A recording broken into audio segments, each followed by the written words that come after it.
Lucy Forbes is the director of the new limited series Eric on Netflix. I'm David Buchanan with Gold Derby.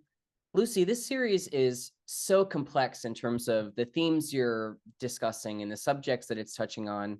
What as a director were you most excited to sink your teeth into and most appealed to you about the project? I mean, there were multiple things, so it'd be hard to sort of pin down on one. I mean, I was sort of 1980s New York was wildly exciting to me. Building that world up from the ground up was just kind of really like as a child from the 80s, a complete dream come true.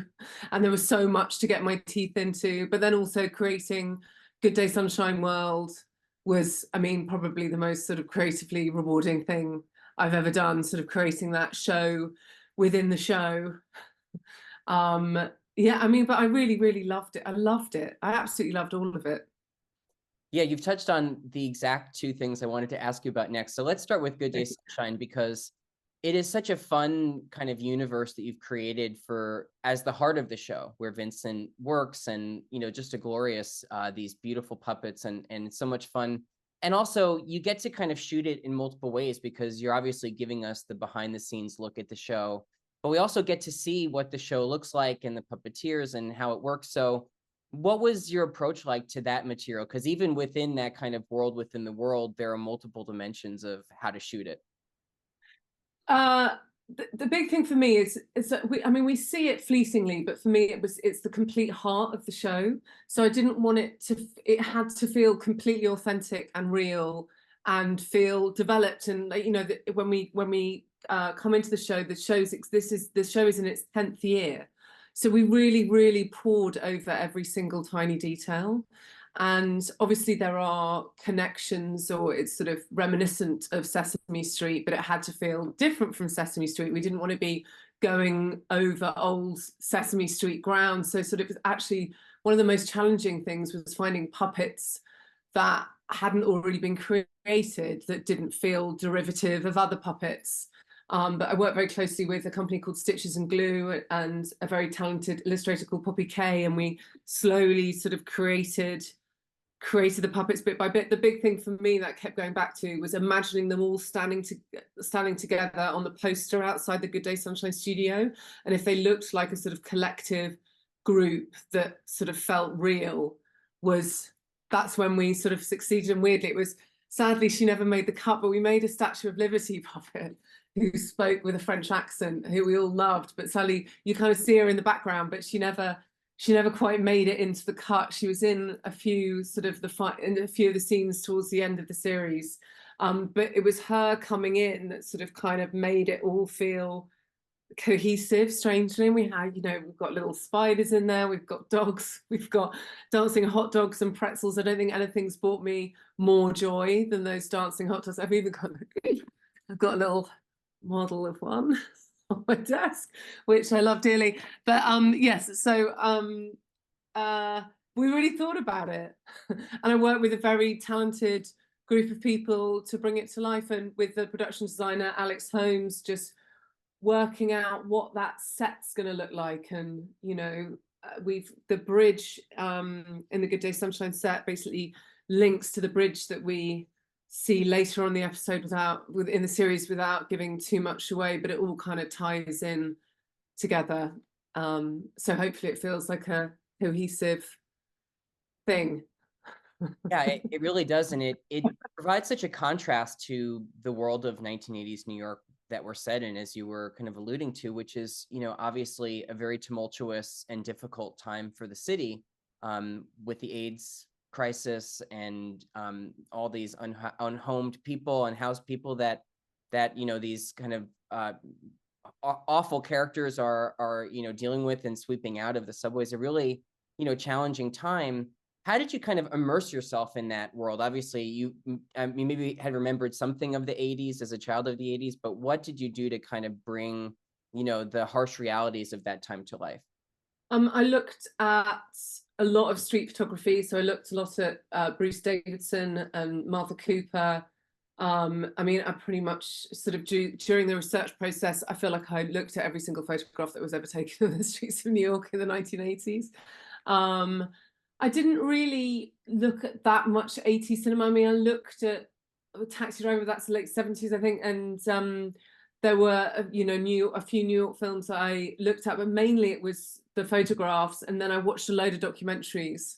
I watched Dark Days, which is a documentary that I had already seen, but went back to quite a lot when building that sort of underground world. I've watched documentaries about police corruption and the crack epidemic. And so, I mean, that's what I found most useful, because I wanted to, the big thing for me is I really wanted it to feel of the time, and feel like it really belonged in that world. And I wasn't getting that from I wasn't getting that from the movies at the time, even though it would have been an obvious reference. But for me, I found the photography much more useful.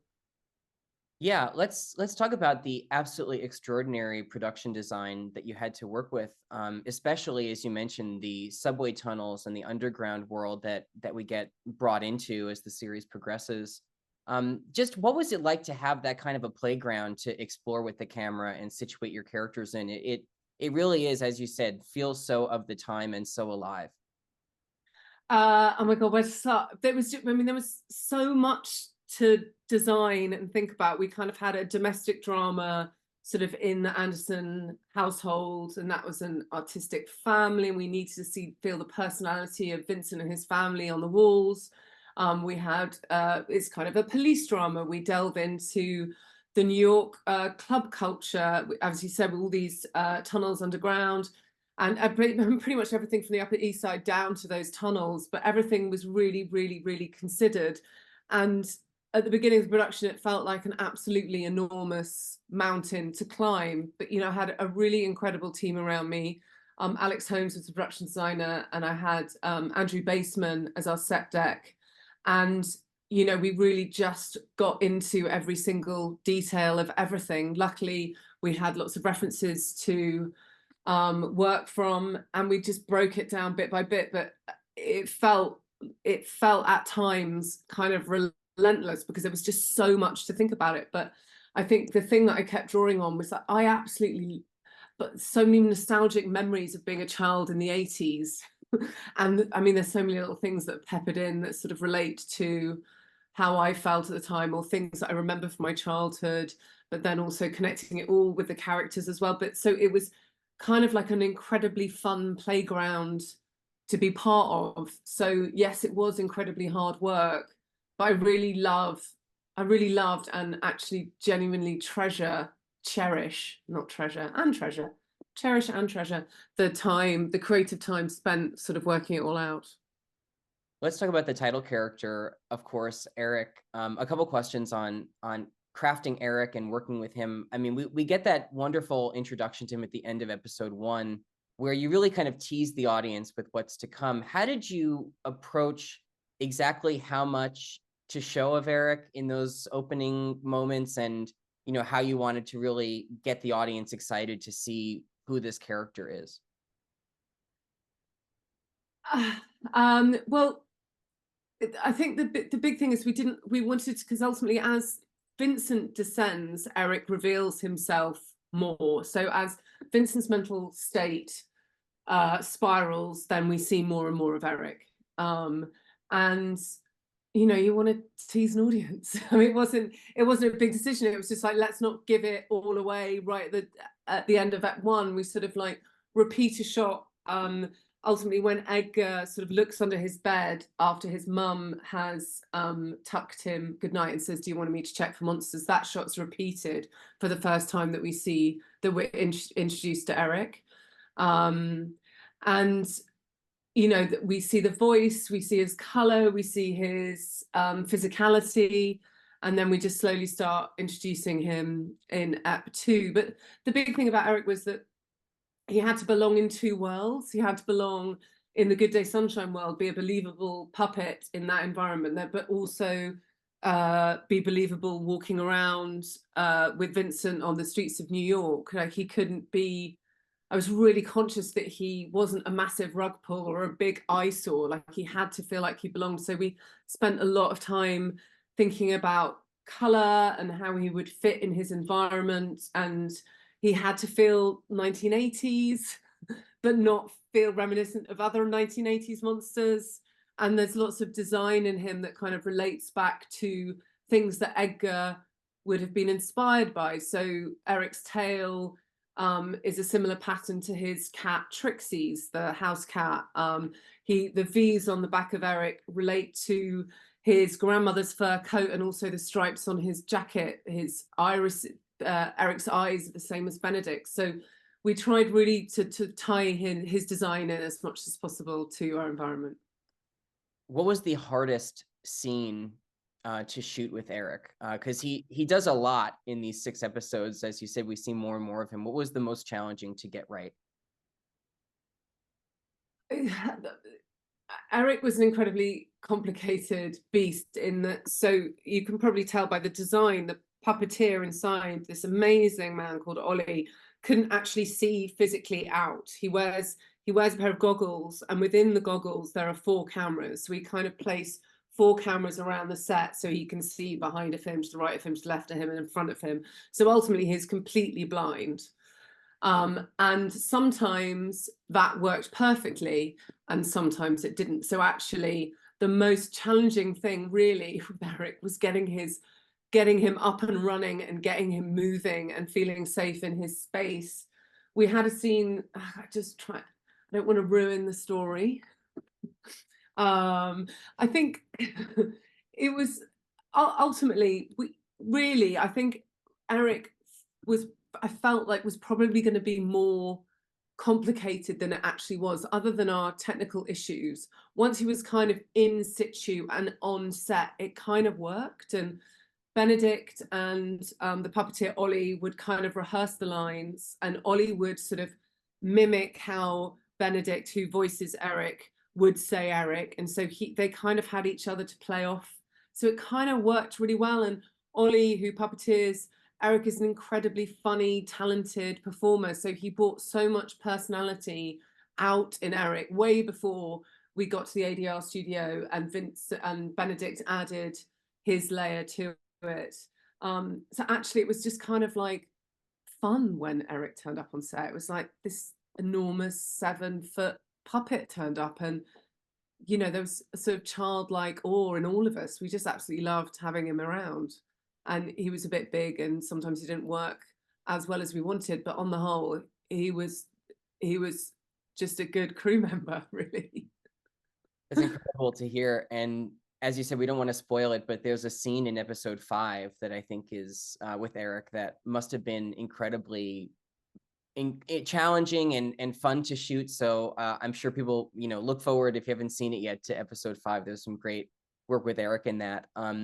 Let's talk about Benedict, because he gives such an incredible performance here. As you said, as we see Vincent's kind of descent, we see more of Eric, and he brings Vincent to life so kind of fully in all of his complexity.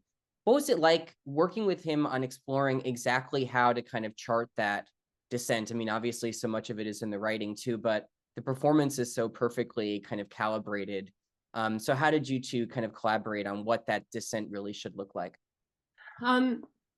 Benedict really threw himself into this in a way that I haven't seen most actors do. He really cared about it and really wanted to get right. And he gives such a sort of nuanced, heartfelt, beautiful performance. And we'd always really talk through scenes before we got going, and we'd talk about motivation and where we want to go and where he's been, and we really discussed everything. But ultimately when it comes down to it, he just has incredibly he's so intelligent, just in an instinctual way and in a nuanced way.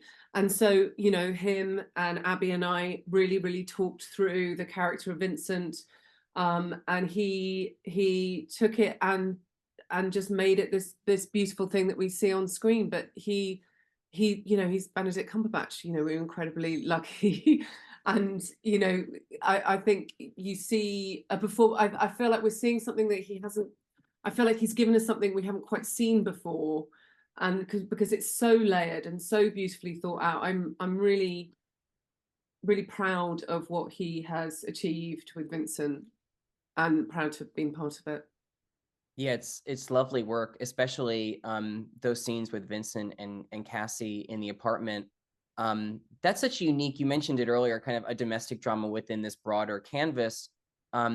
That's those scenes, especially in episode 1, where the family is together and fighting, are so unique and challenging to watch. And you build with the camera such a claustrophobia to that setting. I just wanted to ask you how you approached those scenes differently from the really broad canvas you had to work with outside in the city compared to, you know, this really kind of boiler pot of what's happening in that apartment. The big thing is for me, is to set the right tone on set and make them feel safe. And then ultimately, I like to lighten away. I work with a cinematographer called Benedict Spence, who, I think this is our 4th job in a row, and we very much like to light a scene and then let them go.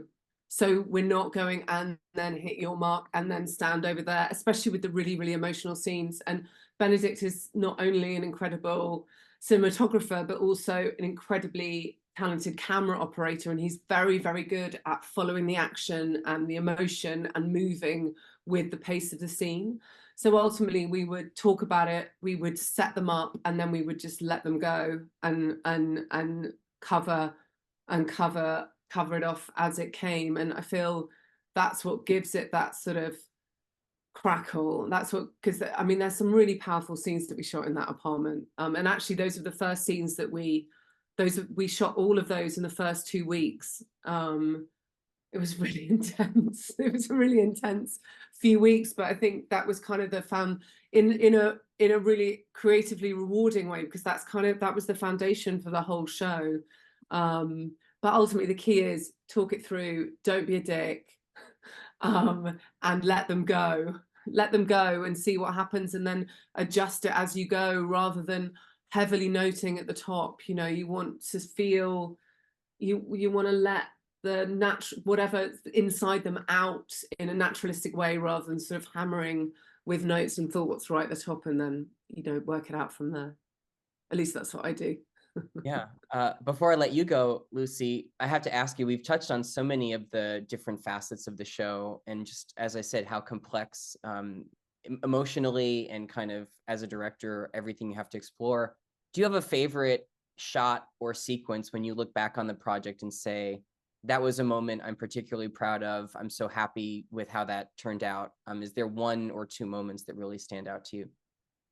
I really love the scene in Act 3 when Vincent is being interrogated, and he kind of loses it and shouts, and he's just sitting there going, I'm fine, I'm fine. And then you just see Eric swoop in and stand over him, and he just looks to Eric and goes, I'm fine. And then Eric just disappears. That, I think, is my favorite shot, my favorite moment. And I think I definitely I definitely did a little jump behind the monitor when we managed to get that. But then I really love, I think it's in Ep 4, the scene where Vincent and Cassie decide to part ways, or, well, not part ways, Cassie kicks him out. But I think that, one, it's so beautifully written by Abby Morgan. I just think it's the most beautifully written scene, and I think that is Benedict and Gabby just acting their socks off. I think they're absolutely incredible in that scene. And again, I think it's Benedict Spence, who is the cinematographer, just did the most incredible job as well. So that is incredibly powerful scene for me too. Yeah, I love them both. Lucy Forbes, congratulations on Eric. Thank you so much for talking to Gold Derby today. My pleasure. Thanks for having me.